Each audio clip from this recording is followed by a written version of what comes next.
За мен истинска българска музика е автентичния фолклор. Истинската българска музика е чалгата. Поп-фолка не е типичната българска. Поп-фолка е типична българска музика.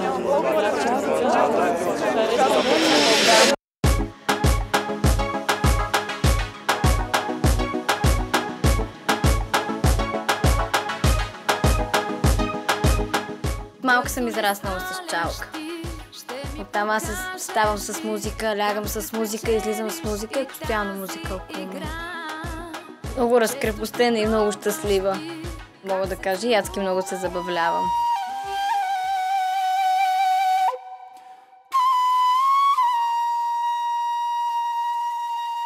Когато бях малък, имахме няколко народни инструменти, музикални, и аз намерих това, което ми хареса, беше кавала. Хората го свързват с планината, с полето, с стада от овце, примерно с приказките. Кавала е меден, тече като мед, мелодията. Цяло много хора са влюбени в този инструмент.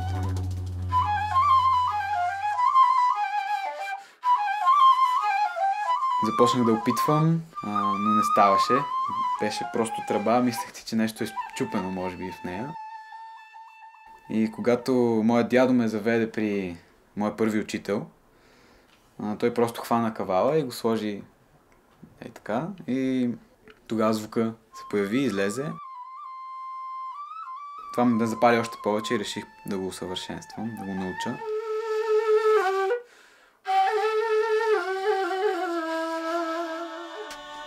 Не познавам такива хора, които все още на моята възраст да слушат фолклор. Повечето по-възрастните хора слушат тази музика. Не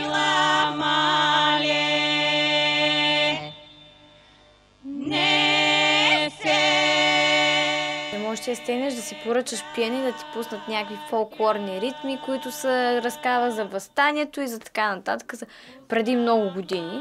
Всеки живее в момент. Самите ритми и самата музика не ми допада. По-скоро музика за маса. Да се слуша през деня и фолклора в България. Но най-важното в нея, както нашите фолклористи да кажем, да изтяват за дяло и визия, най-вече на Рътница го възприемаме по някакъв начин като мисия да възродим интереса на хората към тази музика.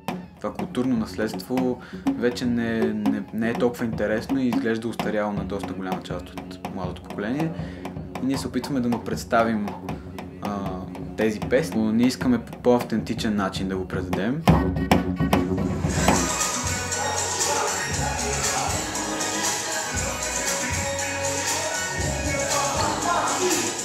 Искам да съм независима. Искам да стана треньор по танца, да мога да обучавам хора, които искат да покажат и те и да постигнат нещо, но се притесняват.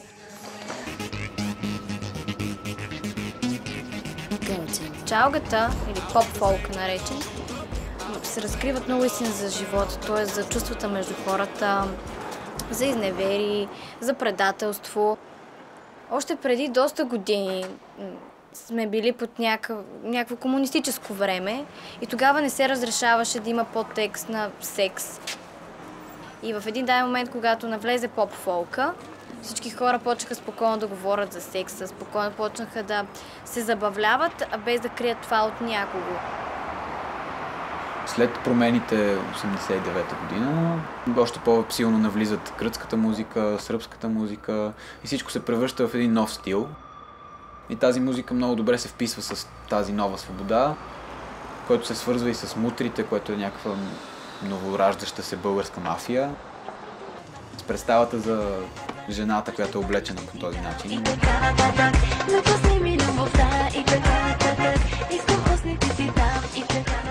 Друга култура много трудно пробива, защото мозъците им са много промити именно с тази музика и с това поведение.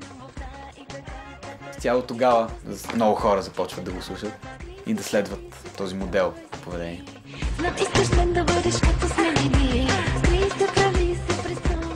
Но в днешно време доста хора не разбират точно самия смисъл и стойността на поп-фолка и на чалгата. И те си мислят, не, това е нещо забранено, те имат големи цици, те носят много къси поли, високи пувки, много грим.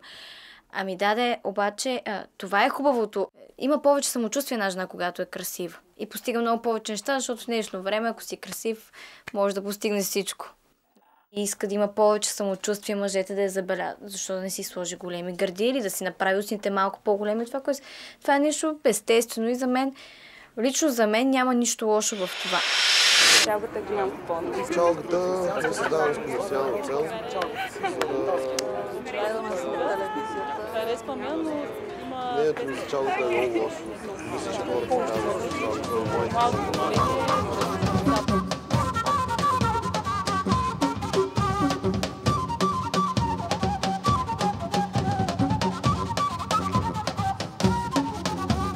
Дали тънка снага нямам, да ма наминайде. Дали тънка снага... Съм щастлив всеки път, когато карам някой да хареса това нещо, фолклора.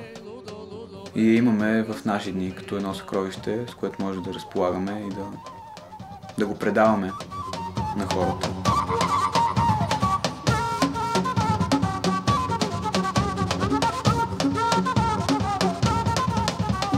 Тъй като свирим модерни ритми, те танцуват на тези хора и реакцията е много бурна, много силна. Те забавляват се и освен това научават текстовете, пеят с нас.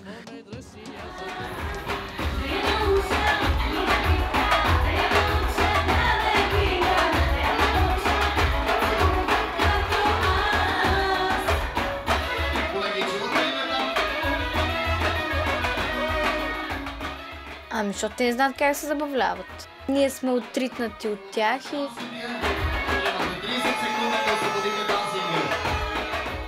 Като цяло те не разбират стойността на чалгата. Е много по-позитивно, отколкото която да било друга музика.